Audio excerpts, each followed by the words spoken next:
مجھے خوشی ہے کہ میں آج Punjab university library book club میں اپنی اس کتاب کا تعارف پیش کرنے جا رہا ہوں جس کی تصنیف کے بڑے محرکات میں سے ایک محرک بذات خود یہ بک کلب ہے۔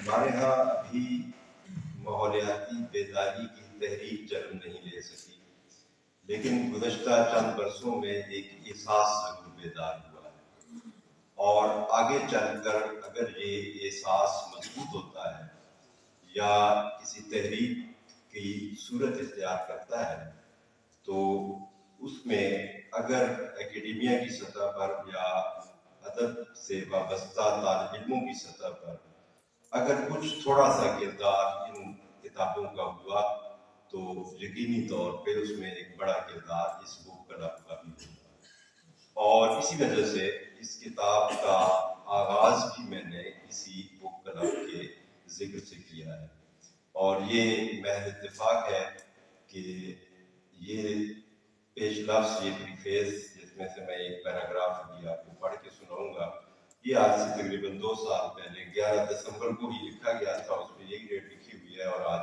18 دسمبر کی ہے۔ تو میں اس میں سے یہ ایک پیراگراف آپ کو پڑھ کے سناتا ہوں جو اس کتاب کا آغاز ہے۔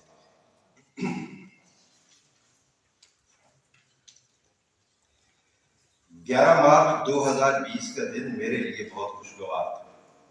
اس دن Punjab university library book club نے میری مترجمہ کتاب ماحولیاتی تنقید، نظریہ اور عمل پر ایک تعارفی نشست کا اہتمام کیا تھا۔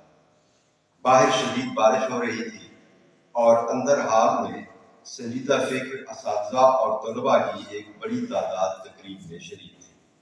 یہاں ہمارے عہد کے معتبر نقاد ڈاکٹر ناصر عباس نیر نے ادب، ثقافت، زبان اور ماحولیاتی تنقید کے تعلق اور معاصر ماحولیاتی صورتحال پر فکر انگیز گفتگو کی۔ اس تقریب کے ٹھیک 2 روز بعد یعنی 13 مارچ کو حکومت نے تعلیمی ادارے بند کر دیے۔ 2 ہفتے بعد ملک میں لاک ڈاؤن بھی کر دیا گیا۔ یہ صورتحال ہم سب کے لیے نئی اور پریشان کن تھی۔ یہ سب کووڈ-19 کی وجہ سے ہو رہا تھا، جس نے دنیا کے بیشتر ممالک کو اپنی لپیٹ میں لے لیا تھا اور اب بڑی تیزی سے ہمارے ملک میں بھی پھیل رہا تھا۔ گھر میں محصور زندگی کا تجربہ کم از کم میری نسل کے لوگوں کے لیے بالکل نیا اور بہت تکلیف دہ تھا۔ شروع کے دن ذہنی انتشار اور بے بسی کے دن تھے۔ جبریہ تنہائی کے وافر وقت میں خود سے لڑتے جھگڑتے مفاہمت کی صورت نکل آئی تو مجھے اردو ادب میں انسان اور فطرت کے رشتے کی جستجو ہوئی۔ یہ ایک کٹھن سفر تھا۔ میں تقریباً 1.5 سال اس سفر میں رہا اور اپنے شب و روز مسلسل اسی جستجو میں بتائی۔ یہ کتاب اردو ادب، ماحولیاتی تناظر، جستجو کے اسی سفر کا حاصل ہے۔ وبا کے حوالے سے کئی افواہیں اور تھیوریز گردش کرتی رہیں، لیکن ایک حقیقت جس سے کسی کو انکار نہیں تھا وہ یہ تھی کہ وبا کا حملہ انسانی دنیا پر اس لیے زود اثر اور کارگر ثابت ہوا ہے کیونکہ انسان کا فطرت کے ساتھ تعلق کمزور ہو چکا ہے۔ کووڈ کا زور ابھی ختم ہوا ہے، نہ ہی دنیا کی ماحولیاتی صورتحال میں بہتری کے کچھ نشانات دکھائی دے رہے ہیں، کیونکہ 2 سال پہلے کی تقریر ہے۔ بدقسمتی سے میں آج یہ سطور اپنے ایک ایسے محبوب شہر میں بیٹھ کر لکھ رہا ہوں جسے دنیا کا آلودہ ترین شہر کہا جا رہا ہے۔ یہ میرے لیے بہت تکلیف دہ بات ہے۔ یہ زمین کا دکھ ہے، میرا اور ہم سب کا دکھ ہے، اور زیر نظر کتاب اس دکھ کی داستان ہے۔ زمین کا دکھ کیا ہے؟ آپ جانتے ہیں کہ یہ کائنات اتنی وسیع ہے کہ اس میں اس زمین سے کئی سینکڑوں گنا بڑے سیارے اور ستارے موجود ہیں، اور اس زمین کی حیثیت اس وسیع کائنات میں ایک چھوٹے سے ذرے کے برابر ہے۔ لیکن اب تک کی معلومات کے مطابق، دریافتوں کے مطابق، یہ زمین ہی ہے جو اس کائنات میں انسان کا واحد گھر ہے، لیکن یہ واحد انسان کا گھر نہیں۔ اس زمین پر انسان کے ساتھ ہزاروں دوسری مخلوقات بھی آتی ہیں۔ کچھ مخلوقات زمین کے اوپر رہتی ہیں، کچھ زمین کے نیچے رہتی ہیں، اور کچھ فضا میں رہتی ہیں۔ یہ زمین ان سب کا مشترکہ ہے، اور یہ تمام ہزاروں مخلوقات اتنی ہی حقدار ہیں اس زمین کے اوپر جتنی کہ انسان حقدار ہے۔ لیکن بدقسمتی سے ہوا کیا کہ صدیوں کے ارتقاء میں انسان کی زبان اور انسان کے شعور نے دوسری مخلوقات کی نسبت کچھ زیادہ ترقی کر، اور انسان اس ظلم میں مبتلا ہو گیا کہ میں ہی اس کائنات کا واحد متکلم، واحد موضوع اور واحد مالک اور مختار ہوں۔ حالانکہ انسان کی حیثیت بھی اس کائنات کے اندر جتنی سپیشیز دوسری موجود ہے جتنی ہی انسان کی حیثیت بھی ہے، بلکہ یہ ایک حقیقت ہے کہ اگر اس زمین پر سے انسان ختم ہو جائے تو دوسری مخلوقات کو کوئی فرق نہیں پڑنے والا، لیکن اگر ان میں سے کچھ دوسری ایسی مخلوقات ہیں جو اگر اس زمین سے نکل گئیں تو شاید پھر اس کے بعد انسان کی بقا خطرے میں پڑ جائے۔ مثلا درخت ہیں، اگر آپ تصور کریں کہ اگر انسان اس سیارے سے ختم ہو جاتا ہے، معدوم ہو جاتا ہے، تو اس زمین پر درختوں کو، چڑیوں کو، تتلیوں کو، پھولوں کو، پرندوں کو اور جانوروں کو کوئی فرق نہیں پڑنے والا۔ لیکن آپ ایک لمحے کو تصور کریں کہ اگر اس روئے زمین سے، اس سیارہ زمین کے اوپر سے صرف 10 منٹ کے لیے سارے کے سارے درخت ختم کر دیے جائیں تو کیا ہوگا؟ شاید انسان اس کے بعد انسان اس روئے زمین سے انسان کا وجود بھی ختم ہو جائے گا۔ یہ جو ساری مخلوقات ہیں یہ ایک دوسرے کے ساتھ تعاون کرتے ہیں، ایک دوسرے کے ساتھ تعامل کرتی ہیں، اور ایک نیچرل فوڈ چین ہے، ایک دوسرے کو استعمال بھی کرتی ہیں جس کی وجہ سے ان کی بقا موجود ہے یا ان کی بقا چلتی رہتی ہے، وہ ان کی زندگی کا سلسلہ چلتا رہتا ہے۔ ان میں سے کوئی ایک مخلوق بھی ایسی نہیں ہے جو اس زمین کے توازن میں بگاڑ کا باعث ہو سوائے ایک حضرت انسان کے۔ ایک انسان ایسی مخلوق ہے اس زمین کے اوپر جس کے اندر اپنی ضرورت سے زیادہ اکٹھا کرنے اور اپنی ضرورت سے زیادہ حاصل کرنے کی ہوس میں مبتلا ہو گیا انسان، اور اس انسان کی اس ہوس کی وجہ سے ہیومنزم کے فلسفے کا ظہور ہوا، اور ہیومنزم کے فلسفے کے اندر سے سرمایہ داریت کا جنم ہوا۔ سرمایہ داریت کی وجہ سے دوسروں کے وسائل پر قبضے یا کولونیلزم کی راہ ہمواری، اور کولونیلزم کا منصوبہ ایکولوجیکل کولونیلٹی یعنی ماحولیاتی نوآبادیت کے بغیر پائے تکمیل کو نہیں پہنچ سکتا تھا۔ تو انسان نے یہ فرض کر لیا کہ میں اس کائنات کی سب سے برتر مخلوق ہوں، اور مجھے یہ استحقاق حاصل ہے، میرا یہ حق پہنچتا ہے کہ میں اپنے عروج کے لیے، اپنی آسائش کے لیے اور اپنے تعیش کے لیے دوسری مخلوقات کو جس طرح سے چاہوں اسی طرح سے استعمال کروں۔ دنیا میں سرمایہ داریت، کولونیلزم اور ماحولیاتی نوآبادیت کا آغاز اگر تقریباً ایک زمانے میں ہوتا ہے تو یہ محض اتفاق نہیں ہے، بلکہ ان تینوں کے درمیان علت و معلول کا رشتہ ہے، ایک گٹھ جوڑ ہے ان تینوں کے درمیان، اور یہ تینوں آپس میں جڑے ہوئے ہیں۔ اسی وجہ سے اور جیسے جیسے سرمایہ داریت کو عروج ملتا گیا، اس کا یہ آکٹوپس جس حد تک موزور اور بے لگام ہوتا گیا، انسان نے وہ ماحول دشمن ٹیکنالوجی ایجاد کر لی، اور وہ ماحول دشمن ٹیکنالوجی انسان استعمال کرنے لگا جس نے اس زمین کے توازن کو بگاڑ دیا۔ اور یہ جو زمین کا توازن بگڑا ہے اسے ہم ماحولیاتی بحران کا نام دیتے ہیں۔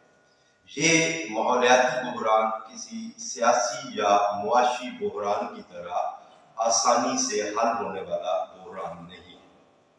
آپ اندازہ لگائیں اس بات سے کہ 1925 سے لے کے اب تک ہماری فضا میں کاربن ڈائی آکسائڈ کی مقدار جس حد تک بڑھ چکی ہے، اب ماہرین کا کہنا یہ ہے کہ اگر ہم اس زمین کے چپے چپے پر درخت بھی لگا دیں، ایک انچ پر درخت لگا دیں، تب بھی اگلے 100 سال میں اس کاربن ڈائی آکسائڈ کا صرف 10% حصہ کام۔ اسی وجہ سے نوم چومسکی جیسے دانشوروں نے کہہ دیا ہے کہ انسان فنا کے چھٹے دور میں داخل ہو چکا ہے اور آہستہ آہستہ انسان فنا کی طرف بڑھ رہا ہے۔ اور اسٹیفن ہاکنگ یہ کہہ گئے ہیں کہ زمین کا درجہ حرارت جس طرح سے بڑھ رہا ہے، اگر یہ اسی رفتار سے بڑھتا رہا تو اگلے 600 سال میں یہ سیارہ انسان کے لیے ناقابل رہائش ہو جائے گا۔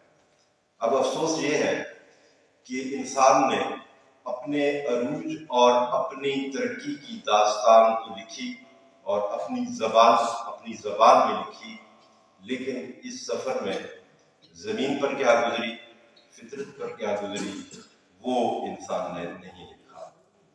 ہم ہیروشیما اور ناگاساکی میں جب ایٹم بم گرائے گئے یا یوکرائن کے چرنوبل ایٹمی ری ایکٹر کا جب دھماکہ ہوا تو ہم بڑے افسوس کے ساتھ، اور وہ افسوسناک ہیں کہ وہ فگر ہم بیان کرتے ہیں کہ وہاں پہ کتنے انسانوں کا قتل عام ہوا اور کتنی انسانی املاک کو نقصان پہنچا، لیکن آج تک کسی تاریخ کی کتاب میں، کسی سروے میں یہ نہیں لکھا گیا کہ ہیروشیما اور ناگاساکی میں یا چرنوبل میں درختوں کا کتنا قتل عام ہوا، کتنی تتلیاں تھیں جو ہمیشہ کے لیے معدوم ہو گئی، کتنے جگنو تھے جو وہاں پہ قتل ہو گئے، یہ آج تک انسان نہیں لکھ سکا۔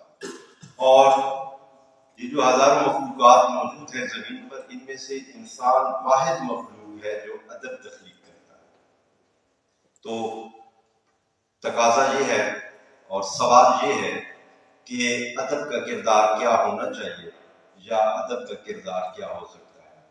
کیا انسان کا لکھا ہوا ادب، انسان کا تخلیق کیا ہوا ادب صرف انسان کے مذاہب، انسان کے نظریات اور انسان کی معیشت اور انسان کی سیاست اور انسانی نظریات کی بقا کے لیے ہوگا، یا انسان اپنے آپ کو بچانے کے لیے، اپنی زمین کو بچانے کے لیے، اپنے اس واحد گھر کو بچانے کے لیے بھی اس ادب کا کوئی کردار ہونا ہے یا نہیں ہونا؟ اور یہی میری اس کتاب کی تصنیف کا اور اس کی تالیف کا محرک بھی تھا۔ یہ بنیادی طور پر ادبی تنقید کی کتاب ہے اور ماحولیاتی تنقیدی نظریے کا اطلاق میں نے اردو ادب پر کیا ہے، جس میں کلاسیکی عہد کی اردو شاعری سے لے کے معاصر شاعری اور معاصر فکشن تک کا ایک جائزہ اس ماحولیاتی تنقید کے نقطہ نظر سے لیا گیا ہے۔ ماحولیاتی تنقید بھی ہمارے ہاں ایک نیا نظریہ ہے، اور یہ ہمارے ہاں نیا نظریہ ہے کیونکہ ہمارے ہاں بہت سارے نظریات جو ہے وہ تھوڑا بعد سے پہنچتے ہیں، شاید مغرب اور ہماری علمی روایت کے فرق کی وجہ سے وہاں چیز پہلے شروع ہوتی ہے اور اس کے بعد ہمارے یہاں آتی ہے۔ 1960 کی دہائی میں مغرب میں یہ شروع ہو چکی تھی ماحولیاتی تنقید، لیکن ہمارے ہاں یہ کوئی 2019-20 کے قریب آپ کہیں کہ اس کا تعارف ہوا، اور اتفاق سے وہ میری ایک کتاب تھی جس کا پہلے میں نے ذکر کیا، جہاں پہ اس بک کلب میں پہلا فنکشن بھی ہوا تھا، ناصر صاحب نے اس کی گفتگو کی تھی، تراجم کے ذریعے سے متعارف کرایا گیا اس تنقیدی نظریے کو، اور کچھ اور مضامین لکھے گئے، لیکن یہ پہلی کتاب ہے اردو میں جو اس نقطۂ نظر سے اردو ادب کا جائزہ لیتی ہے۔ اس کتاب میں مقدمے کے علاوہ 6 ابواب ہیں۔ پہلا باب جو ہے وہ اردو ادب میں فطرت کے تصورات کے حوالے سے، یہ تھوڑا سا فلسفیانہ، یا آپ کہہ سکتے ہیں کہ تھوڑا سا مشکل بھی ہے کیونکہ اس کا تعلق فلسفے سے ہے. اس میں سر سید احمد خان، مولانا حالی اور آزاد سے لے کے وزیر اعلیٰ محمد حسن عسکری اور گوپی چند نارنگ اور ناصر عباس نیب تک کے یہاں ماحولیات اور مقامیت کس طرح سے آئی ہے اس کا ایک جائزہ لیا گیا ہے. تنقید کے حوالے سے ایک عمومی تصور یہ بھی پایا جاتا ہے کہ تنقید نسبتاً مشکل ہے، یا اور اس میں کسی حد تک صداقت بھی ہے کہ تنقید نگار اس طرح کی زبان لکھتے آئے ہیں، اور چونکہ اس کا تقاضا بھی تھا کہ منطقی کچھ پہلو ایسے یا فلسفہ ایسا تنقید کے اندر آتا ہے جس کی وجہ سے اس کی زبان بھی مشکل ہو جاتی ہے. تو میں نے تو نہیں، مجھ سے پہلے ہمارے استاد ڈاکٹر ناصر عباس نیب صاحب نے اس حوالے سے کوشش کی، ان کی جو کتاب آئی بھی ہے ہاتھ میں، ہم نے ایک کوشش کی ہے کہ تنقید کی زبان کو اس گہرے فلسفیانہ مباحث اور منطقی پیرائے سے نکال کے تھوڑا سا کچھ فکشن کی طرف یا انشائیے کی طرف لے آنے کی کوشش کی جائے.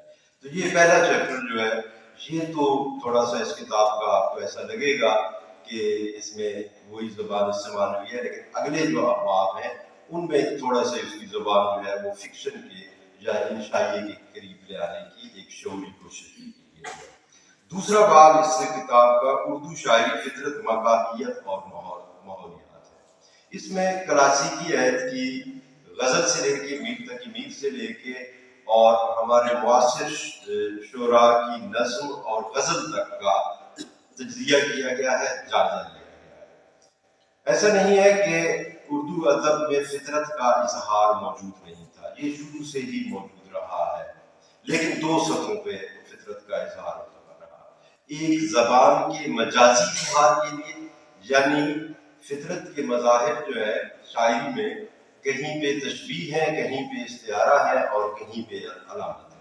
لیکن ماحولیاتی تنقید کا مقدمہ یہی ہے کہ وہ تو اگر ایک فطرت کا کوئی مظہر، مثلا دریا یا ایک پودا یا ایک پھول اگر شاعری کے اندر آ رہا ہے بطور تشبیہ آ رہا ہے یا بطور استعارہ آ رہا ہے یا بطور علامت آ رہا ہے، تو وہ کسی دوسرے کا قائم مقام ہے، کسی دوسرے کی نمائندگی کر رہا ہے، کسی دوسرے کی ترجمانی کر رہا ہے.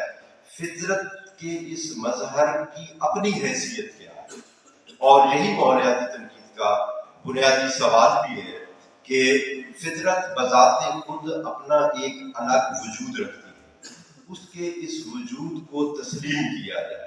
مجید امجد کی مشہور نظم ہے توسیع شہر، آپ میں سے اکثر لوگوں نے پڑھ رکھی ہوگی، جس میں درختوں کے نہر کنارے کھڑے ہوئے درختوں کے قتل عام کا نوحہ مجید امجد نے لکھا. اس کی مختلف تعبیرات کی گئی ہیں، لیکن در حقیقت وہ نظم اس میں کسی سورما کے لیے درخت کی تشبیہ نہیں استعمال کی گئی، بلکہ درخت کے لیے انسان کی سورمے کی تشبیہ استعمال کی گئی.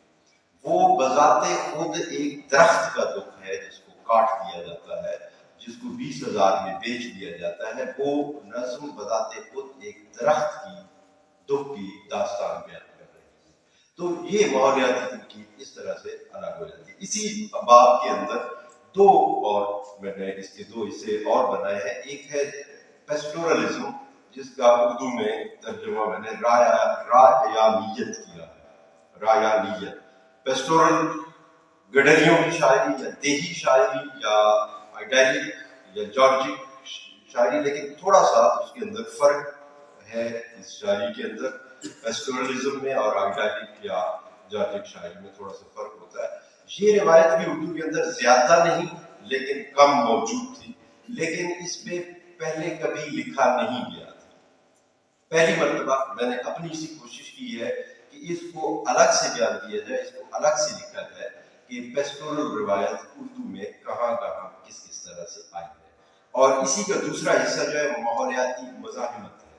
یہ اصطلاح بھی کم برتی گئی، دوسری سیاسی یا معاشی یا مذہبی دوسری مزاحمتوں کے حوالے سے بہت ذکر کرتے ہیں، لیکن ماحولیاتی مزاحمت کہ ماحول کے ساتھ جو بگاڑ کیا جا رہا ہے، جو گروہ، جو طاقتور ادارے اس ماحول کو اپنے مقاصد کے لیے استعمال کر رہے ہیں، اس کو بگاڑ رہے ہیں، ان کے خلاف تخلیقی اظہار، شاعری میں تخلیقی اظہار کس طرح سے ہوا ہے، خاص طور پہ ہماری اردو شاعری میں.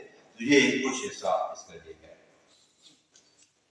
اس اگلا باب جو ہے ادب کی ماحولیاتی شعریات اور اردو افسانہ. یہ اس باب میں ماحولیاتی ادب ہے کیا فرق ہے ماحولیاتی ادب میں اور دوسرے ادب میں، کہاں فرق کرتے ہیں. دنیا کا جتنا ادب لکھا گیا ہے یا جتنے انسان کے نظریات ہیں، عقائد ہیں، وہ اینتھروپوسینٹرزم، بشر مرکزی، وہ سارے کے سارے انسان کی معاشی، انسان کی طبقاتی، حسی، نفسیاتی اور سماجی حیثیتوں کو موضوع بناتے ہیں. صرف ماحولیاتی ادب ہے جو ماحول مرکز یا زمین مرکز ہے. یہ انسان کی بجائے ماحول کو، زمین کو اور فطرت کو مرکز میں رکھتا ہے اور اس کو اہمیت دیتا ہے. اور انسان کا جو برتری کا ذام ہے یا انسان کے جس برتری کا احساس ہے وہ دو وجوہات کی بنیاد پر ہے. ایک زبان کی وجہ سے اور دوسرا شعور کی وجہ سے. اب زبان جو ہے، زبان الگ سے کوئی چیز نہیں ہے. زبان کچھ آوازوں کا مجموعہ ہوتی ہے جو آوازیں ہم اپنے منہ سے نکالتے ہیں. ان کے لیے تحریری طور پہ کچھ حروف متعین کرتے ہیں اور ان حروف کے کچھ معنی متعین کرتے ہیں. اب جو زبان ہم بول رہے ہیں، اردو بول رہے ہیں یا انگریزی یا پنجابی بول رہے ہیں، یہ ہمارے منہ سے نکلنے والی کچھ آوازیں ہیں جن کے معنی اور مفاہیم ہم نے اپنے معیارات پہ اپنی زندگی، اپنی دنیا کے مطابق طے کر لی ہیں. جو دوسری مخلوقات ہیں اس کائنات کے اندر، جو جانور اور پرندوں کی زبانیں ہیں، ان کے منہ سے نکلنے والی آوازوں کے معنی اور مفاہیم ہم طے نہیں کر سکے. تو اس کا مطلب ہے کہ یہ قصور ہمارا ہے، ان کا نہیں ہے، وہ گونگے نہیں ہیں. تو ماحولیاتی تنقید یا ماحولیاتی ادب اس چیز کو بنیادی حیثیت دیتا ہے، مرکز میں رکھتا ہے، اور دوسرا اس پر بھی سوال اٹھاتا ہے کہ جانور یا پرندے یا دوسری جتنی ذی حس مخلوقات ہیں ان کے اندر بھی شعور انسان کے شعور کی طرح ترقی یافتہ نہ صحیح لیکن تھوڑا بہت کسی نہ کسی سطح پر بہت کم صحیح لیکن موجود ہوتا ہے. تو اس حوالے سے یہاں اس باب میں نے تقریباً کوئی 50 کے قریب افسانوں کا تجزیہ کیا ہے، جس میں درختوں کے حوالے سے کچھ افسانے ہیں، کچھ جانوروں کے حوالے سے ہے اور کچھ یہی آپ کے لیے مزاحمت کے حوالے سے سرمایہ داریت کے خلاف، جو ماحولیات میں بگاڑ پیدا کرنے والی سرمایہ داریت ہے، اس کے خلاف مزاحمت کے حوالے سے. ایک اگلا وقت مرگ آپ کی کہانی اردو کی 4 ناول ہے.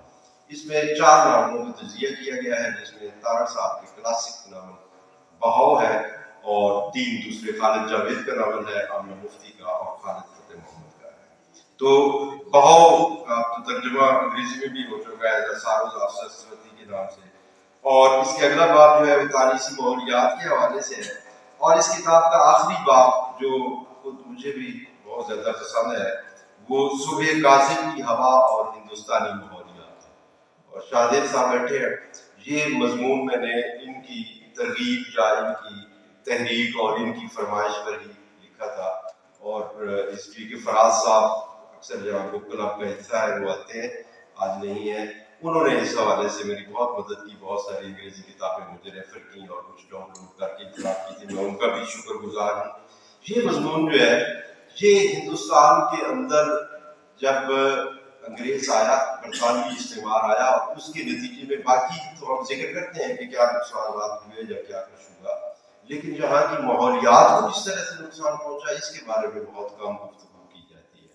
تو برطانوی کولونیلزم جو ہندوستان میں تھا وہ 3 مراحل میں یہاں پہ مکمل ہوا.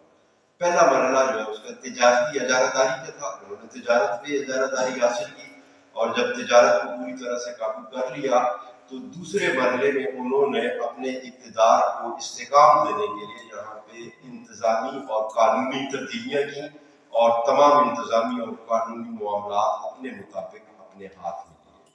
اور تیسرا مرحلہ وہ تھا جس کے لیے ظاہر ہے وہ ہندوستان آئے تھے، جو ان کی کلونیلزم کا مقصد تھا، اور وہ تھا جہاں کے وسائل پہ قبضہ اور جہاں کے سرمایہ کو خام مال کی صورت میں جہاں سے برطانیہ کی طرف منتقل کرنا۔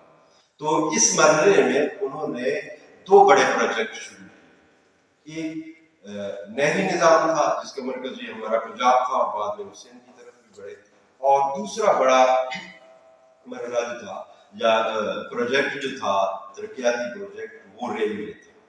ریلوے کے بارے میں آج بھی ہمارے پاس خوش فہم دانشور اور ہمارے پاس بزرگ جو ہے بڑی خوش فہمی میں مبتلا رہتے ہیں کہ انہوں نے ریل کا ایسا نظام، مضبوط نظام ہمیں دے کر گئے ہیں، لیکن یہ حقیقت اب فیکٹس اور فگرز کی صورت میں سامنے آ چکی ہے کہ انہوں نے جتنا سرمایہ جہاں پہ خرچ کیا تھا اس سے کئی گنا زیادہ سرمایہ جہاں سے برطانیہ کی مشنوں کے لیے وہ لے کے گئے، اور ریلوے کی اس مضبوط نیٹ ورک کا مقاصد ان کے سامنے دو تھے۔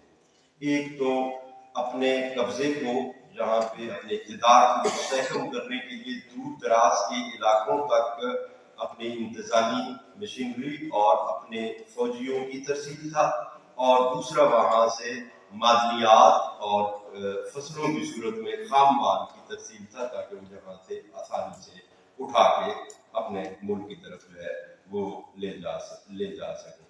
تو اس ریل کی وجہ سے کیا ہوا، جب میں نے اس پہ ریسرچ کی تو کچھ بہت میرے لیے جو کچھ فیکٹس اینڈ فگرز کچھ میرے سامنے آئے تو وہ میرے لیے بہت تکلیف دہ بھی تھے اور حیران کن بھی تھے۔ میں کچھ تھوڑا سا آپ کے سامنے جو ہے پیش کروں گا۔ ہندوستان میں ریل کی پہلی سیٹی 16 اپریل 1853 کو صبح 3:30 پر بجی، اور ہندوستان کا دل لاکھوں درختوں کے لہو سے بھر گیا۔ میں کچھ فگرز آپ کے سامنے رکھتا ہوں، اس سے آپ کو اندازہ ہوگا کہ یہ ریل کا اشتہا جو تھا، یہ سانپ جو پورے ہندوستان میں گھومتا رہا، اہنی اشتہا، یہ جہاں کی ماحولیات کو کس طرح سے نگلتا رہا۔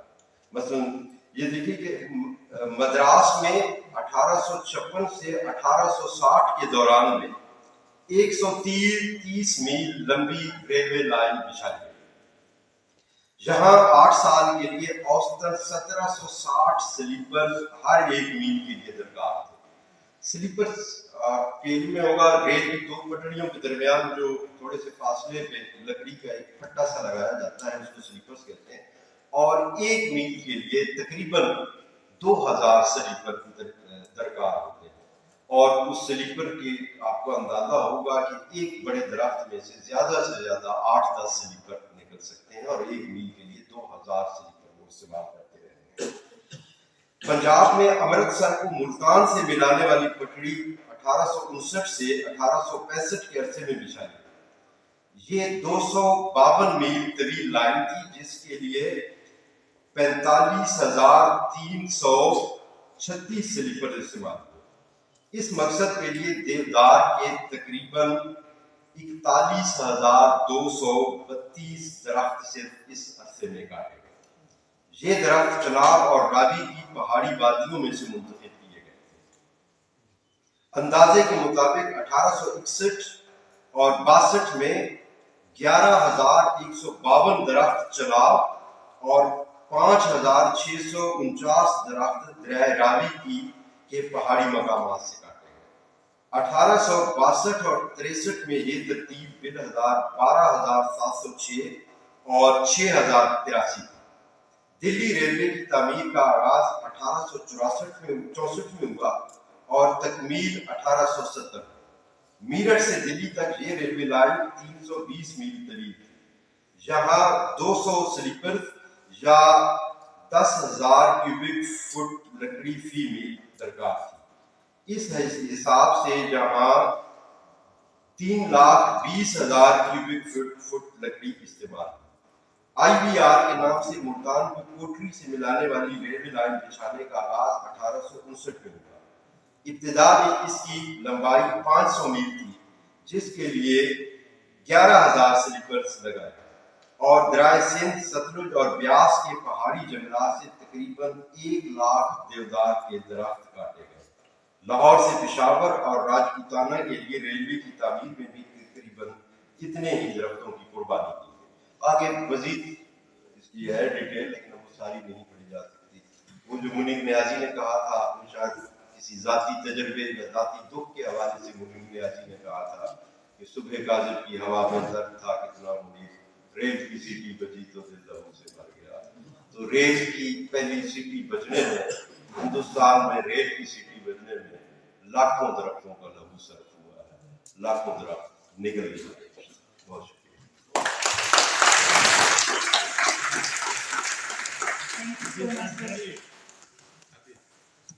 جی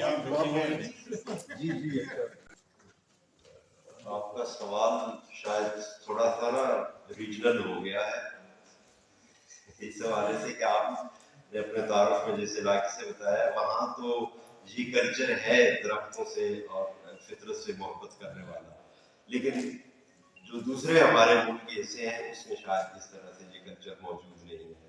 لیکن ماحولیاتی بحران کی وجوہات دو طرح سے ہیں. ایک تو گروہی یا سرمایہ دارانہ مفاداتی وجہ ہے، جو بڑے گروہ، دنیا کے بڑے گروہ اور بڑے ادارے ٹیکنالوجی کے ذریعے سے یا اپنا سرمایہ اکٹھا کرنے کے لیے منافع کی خاطر فطرت کو مکمل طور پہ تباہ کر رہے ہیں. اور دوسری وجہ اس کی کلچرل بھی ہے. بس ہمارا اپنا کلچر بھی تو اس طرح کا نہیں ہے. آپ کہہ رہے ہیں نا کہ آپ کے کلچر میں اس طرح سے ہے، لیکن جہاں پہ ایک وسیع اجتماع ہے، جس شہر میں ہم جہاں پہ کھڑے ہیں اس وقت ہمارا اس طرح سے کلچر یہ نہیں ہے ماحول کو بچانے والا. چھوٹی چھوٹی چیزیں ہیں جن کا شاید اگر ہم اپنے لائف سٹائل کو تبدیل کریں، اپنے اس کلچر کو تبدیل کریں، تو شاید ہم اپنے ماحول کو بھی بچا سکتے ہیں. مثلا میں آپ کو مثال دیتا ہوں کہ جیسے آپ یہ شاپنگ بیگ آپ استعمال کرتے ہیں، یہ وہ چیز ہے یا ایسی بری چیز میں کہوں گا ہے کہ یہ زمین کے اندر اس کو ڈسپوز آف ہونے میں 5000 سال کا عرصہ لگا ہے، اور ایسی کوئی ٹیکنالوجی ابھی تک دنیا میں ایون امریکہ کے پاس بھی نہیں ہے کہ وہ اس کو فوری طور پہ ڈیزالو کر سکے.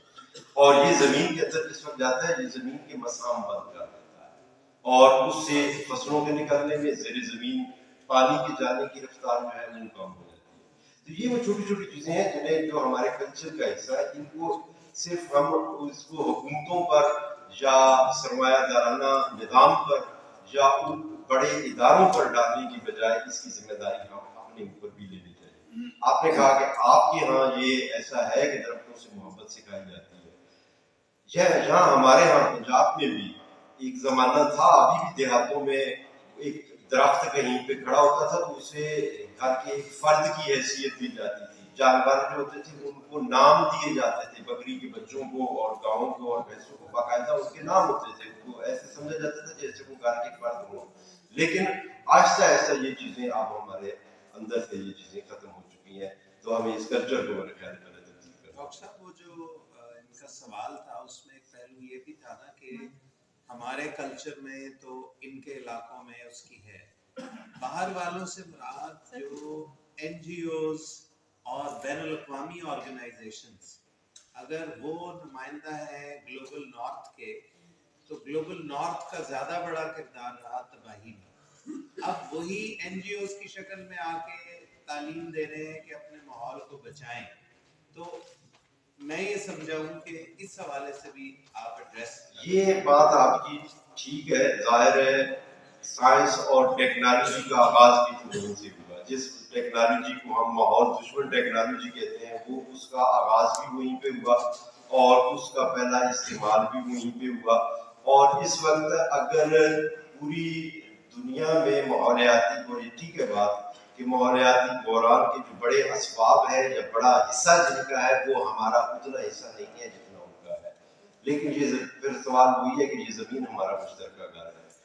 اور دوسرا یہ کہ وہاں پہ ایک آواز بھی تو اٹھ ہی رہی ہے، انہوں نے ہی تو آواز اٹھائی ہے.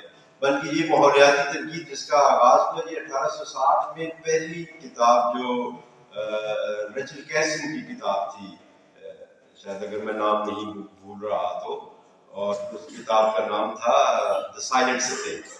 یہ کتاب نقطۂ آغاز سمجھی جاتی ہے، اور اس کتاب کی وجہ سے پیسٹی سائڈس کے خلاف وہاں پہلی مرتبہ امریکہ میں پابندی بھی لگائی گئی تھی. تو آوازیں بھی پہلے اگر وہاں سے اٹھ رہی ہے. اور پھر دوسرا یہ کہ وہ جو قوتیں ہیں جو اس ماحول کو تباہ کرنے کی ذمہ دار ہیں، ان کا کردار شاید مغرب میں بھی اور ہمارے ہاں بھی برابر رہا ہے، اور ان کے خلاف آواز اٹھانا یا اپنی زمین اور اپنے ماحول کو بچانے کے لیے کچھ نہ کچھ جدوجہد کرنا، تو وہ عوامی سطح پہ وہاں پر بھی ہو رہی ہے اور ہمیں بھی کرنی چاہیے، ہمارے یہاں بھی ہو رہی ہے۔ جی سر، میرا ایک سوال ہے یہاں پہ۔ میں محمد علی بٹ ہوں، پنجاب یونیورسٹی کے شعبہ صحافت سے میرا تعلق ہے اور روزنامہ پاکستان کا کالم نویس بھی ہوں۔ سب سے پہلے تو آج جتنی بھی باتیں ہوئی یہاں پر انوائرمنٹ کی کنزرویشن کے حوالے سے، اور آپ نے جو کتاب بھی لکھی، میرے خیال سے یہ ہمارے لیے انفارمیشن کا ایک بڑا اچھا ذریعہ تھا۔ اور یہ جو بک کلب بذات خود آج سے چند سال پہلے یہ جو ایک سفر شروع ہوا اپنی جو کوٹھان کی جانب نامزد ہے، اور اس پر میرے خیال سے عثمانی صاحب اور شاہزیب صاحب اور آپ سب میرے خیال سے بھرپور تعلیم کے مستحق ہیں اس بات میں۔ بک کلب کا سلسلہ ہے یہ یوں ہی بڑھتا رہا، اور ہم نے اپنے ڈپارٹمنٹ آف جرنلزم میں بھی اس کا آغاز کیا، وہاں پر بھی زور و شور سے جاری ہے۔ میرے ساتھ ظہیر صاحب بیٹھے ہیں، انہوں نے بذات خود اس سب سے انسپائر ہو کر اپنی بھی ایک سوسائٹی کا آغاز کیا، پنجاب یونیورسٹی ریڈرز سوسائٹی، اور آج وہ بھی اپنے زور و شور سے جو ہے نا بالکل اپنی سرگرمیوں کو آگے جاری رکھے ہوئے ہے۔ اب میرا سوال یہ ہے کہ ہم انوائرمنٹ کنزرویشن کی بات کرتے ہیں، ہم نے دیکھا کہ ویسٹ میں ابھی بھی جو دبئی میں حالیہ COP 28 کی کانفرنس ہوئی، اس کے اندر 150 ممالک نے دستخط کیے، جس میں ترقی یافتہ ممالک بھی شامل ہیں کہ جی ہم جو نان رینیویبل انرجی سورسز ہیں اس کو جو ہے نا ختم کرنا ہے۔ ہم نے دیکھا ویسٹ میں جو ترقی ہوئی، انہوں نے جیسے کہ آپ نے بتایا یہاں سے ریسورسز جو ہے وہ لے کر گئے، اس کے بعد انہوں نے نان رینیویبل انرجی سورسز کو بھی استعمال کیا، اپنی سوسائٹی کو اپلفٹ کیا، اپنے انفراسٹرکچر کو بنایا۔ جبکہ دوسری جانب دیکھا جائے یہاں پر جو انفراسٹرکچر میں بھی اس طرح سے کام نہیں ہوا، بھی ہم ایک ڈیولپمنٹ کنٹری ہے، شاید آج سے 100 سال 200 سال بعد ہم اس لیول پر پہنچے جہاں پر آج لوگ موجود ہیں جو لائف اسٹینڈرڈ ان کے لوگ گزار رہے ہیں، مگر آج وہ لوگ اس چیز کی ترویج کرتے ہیں کہ نہیں یہ سب چیز بند ہونی چاہیے۔ کیا آپ کو لگتا ہے کہ یہ سب چیزیں ایک ڈرامہ ہے جو ویسٹ کی جانب سے کریٹ کیا جا رہا ہے کہ جو تھرڈ ورلڈ کنٹریز ہیں، جو ڈیولپنگ کنٹریز ہیں، ان کی ڈیولپمنٹ کے اندر رکاوٹ پیدا کی جا سکے، کیونکہ وہ سب لوگ خود بھی تو آگے انہیں چیزوں کے بلبوتے کے اوپر اس لیول پر پہنچے ہیں؟ شکریہ، تو آپ بولتے بہت اچھا ہے، مجھے بڑا اچھا لگا۔ آپ کا سوال بھی میرے خیال ہے شاہزیب صاحب کے سوال کے ساتھ کچھ ریلیٹ اور کچھ کسی حد تک میں اس کا جواب اسی کی ایکسٹینشن تھی نا، تو یہ بھی کسی حد تک جو ہے وہ اسی کی ایکسٹینشن تھی۔ اچھا خیر، ایک تو یہ کہ مغرب کتنا ٹیکنالوجی اپنے جو ریسورسز خاص طور پہ توانائی کے لیے ہے اس کو جو ہے وہ تبدیل کرنے کی طرف آ رہا ہے۔ مطلب ڈیم اب وہاں پہ جس طرح ہمارے ہاں ڈیم پہ زور دیا جاتا ہے، اب انہوں نے یہ طے کر لیا ہے کہ انہوں نے آئندہ اس طرح سے اتنی تیز رفتاری سے کم از کم ڈیم اس طرح سے نہیں بنا، بلکہ مجھے اس کے اروندھتی رائے کی بڑی خوبصورت بات یاد آ رہی ہے، اس نے کہا جس طرح سے وہ اپنا کچرا ڈنڈے کی صورت میں تیسری دنیا کے ممالک کو بھیج دیتے ہیں، اسی طرح سے کچھ ایسی ماحول دشمن ٹیکنالوجیز ہیں ان کو بھی وہ اسی طرح سے ادھر منتقل کرتے جا رہے ہیں۔ لیکن آپ کا سوال یہ تھا کہ کیا وہ ہماری ترقی میں رکاوٹ بن رہے ہیں؟ اب یہی اصل سوال تو یہی ہے کہ آپ کی ترقی کن چیزوں سے مشروط ہے؟ کیا انہوں نے جو ترقی کی ہے وہ ماحول دشمنی پہ فطرت کے قتل کی بنیاد پر کی ہے؟ تو کیا آئندہ جو ہم نے ترقی کرنی ہے کیا وہ لازمی طور پر جو ہے ہم نے اپنے ماحول کو اور اپنے اس قدیم کلچر کو اور اپنی ایکالوجی کو تباہ کر کے کرنی ہے، یا ہم نے کہیں اس میں سے کوئی درمیانی راستہ اختیار کرنا ہے؟ اب ایک تو یہ حقیقت ہے کہ وقت پیچھے کی طرف سفر نہیں کرتا، وقت ہمیشہ آگے کی طرف ہی جاتا ہے۔ جو ٹیکنالوجیز آ گئی ہیں ہماری دنیا میں وہ یہ ممکن نہیں ہے کہ وہ ریورس کر لیں، یہ ایسا اب ہمارے لیے یہ پاسبل نہیں ہوتا کہ ہم موبائل فون ٹیکنالوجی سے کنارہ کش ہو جائیں یا انٹرنیٹ سے کنارہ کش ہو جائیں، لیکن آگے ہمیں سوچنا یہی پڑے گا کہ ہم نے اس ٹیکنالوجی کا استعمال تو کرنا ہے، لیکن کس حد تک کرنا ہے, کیا کوئی توازن کی راہ موجود ہے, کیا کچھ ایسا کچھ بیلنس ہو سکتا ہے کہ یہ ٹیکنالوجی انسان استعمال بھی کرے, اپنے لیے آسانی بھی پیدا کرے اور اپنے ماحول کو اور اپنی فطرت کو نقصان بھی نہ پہنچائے. جی السلام علیکم سر, میرا نام سکینہ ماہم ہے اور میں انسٹیٹیوٹ آف انگلش اسٹڈیز سے تعلق رکھتی ہوں, پنجاب یونیورسٹی سے.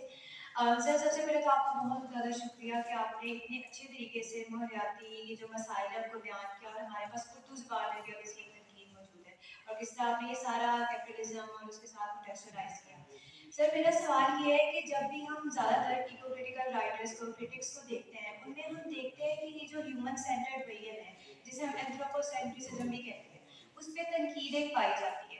وہ تو اس کو وہ اس طرح بیان کرتے ہیں کہ جیسے کہ مطلب انسانوں ہی کی وجہ سے یہ دماغی ظاہر سی بات اپنی طرف سے وہ کاٹا ٹیکنالوجی اور باقی ساری چیزیں ہیں.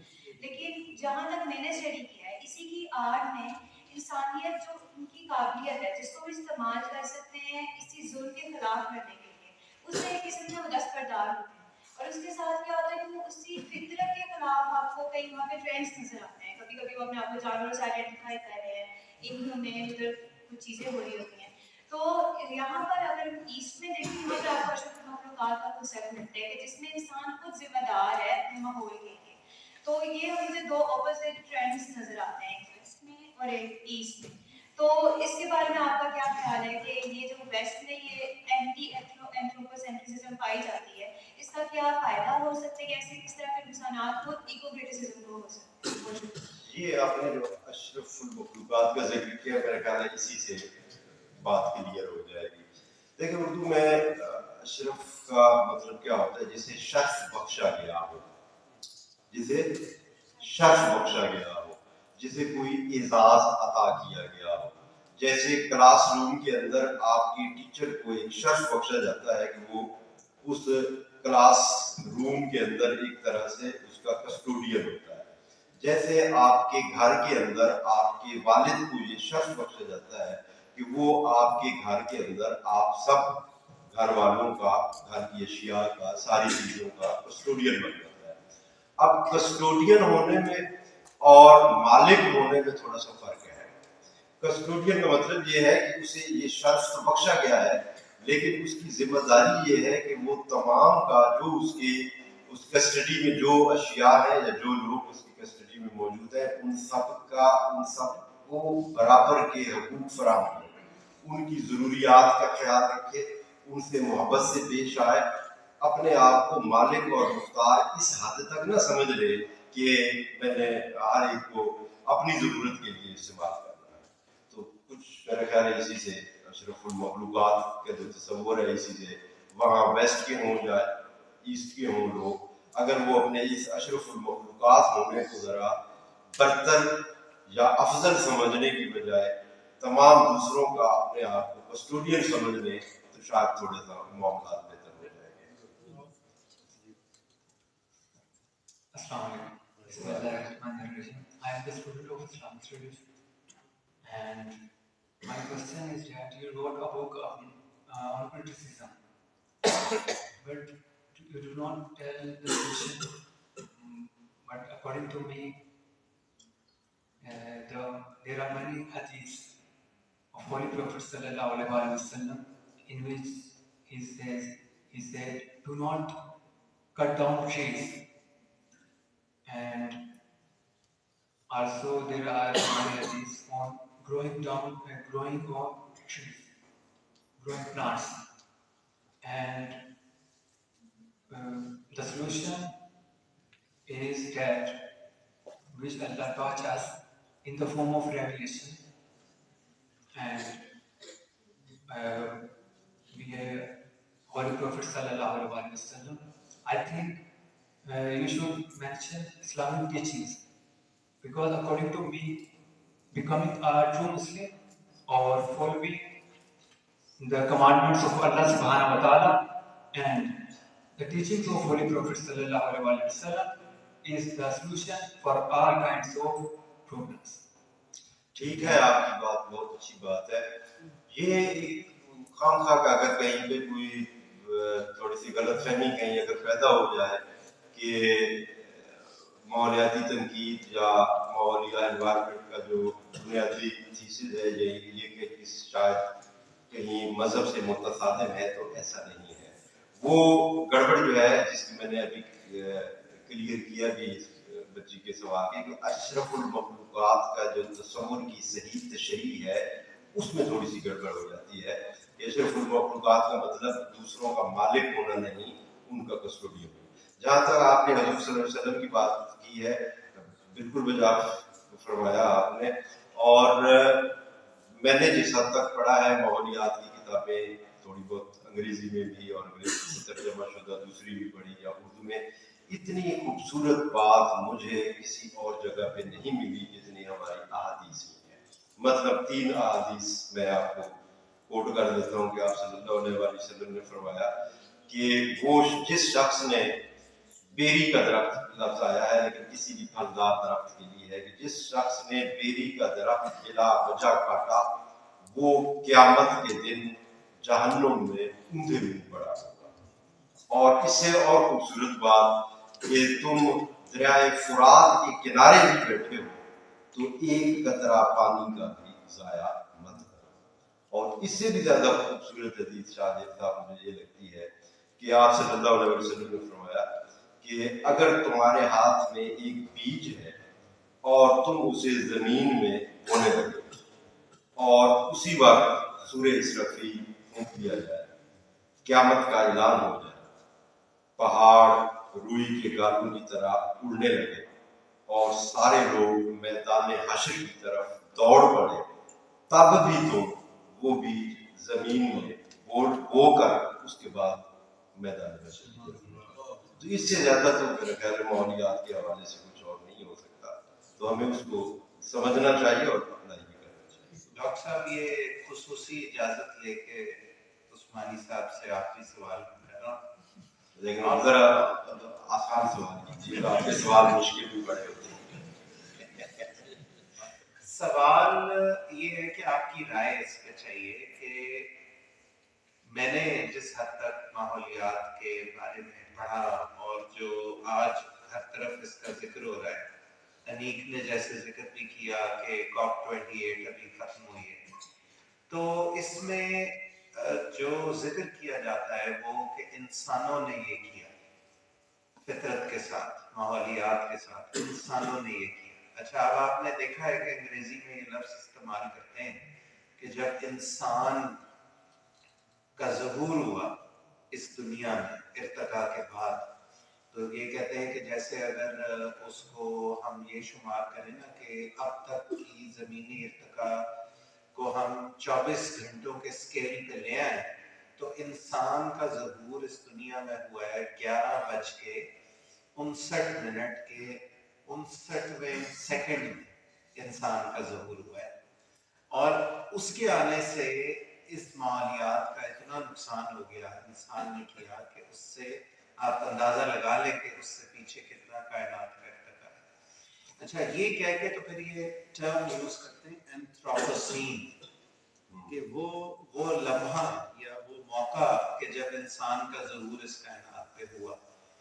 اچھا، اب اس میں جو ہماری ایک تنقیدی بات ہم لوگ کرتے ہیں اور لوگوں نے اور اچھے طریقے سے کی، وہ یہ کہ دیکھو یہ جو جرم ہے اس فطرت کے خلاف، وہ مغربی تہذیب نے سرمایہ داریت کے وجود کے بعد، پوسٹ انڈسٹریل ریولوشن کے بعد، جس وقت دنیا پر غلبہ مغربی قوتوں کا اور نظریات بھی تمہارے تھے، سرمایہ داریت کا غلبہ تھا، کیپٹلزم کا غلبہ تھا اور اس کنزیومرزم کا رائز تھا، تو یہ جرم کائنات کے خلاف وہ ان لوگوں نے کیا ہے کہ جن کا غلبہ تھا. لیکن جب اس کا ذکر کرتے ہیں، جب بیانیہ بنتا ہے تو ہم کہتے ہیں انسان نے کیا، تو اس میں سارے انسان شامل ہو جاتے ہیں، جبکہ غالب دنیا کی انسانیت، 2/3 انسانیت کا تجربہ تو کالونائزڈ لوگوں کا تھا، تو وہ بیچارے تو ان کی ایجنسی نہیں تھی اس وقت. تو لیکن جب لٹریچر میں بیانیے میں آ رہا ہے تو ہم کہہ رہے ہیں انسان. اچھا، بات کو ختم کرتے ہوئے تو جو ایک اسکالر ہے ہمارے کراچی کے، آپ بھی شاید جانتے ہوں گے، ناصر صاحب کے بھی دوست ہیں،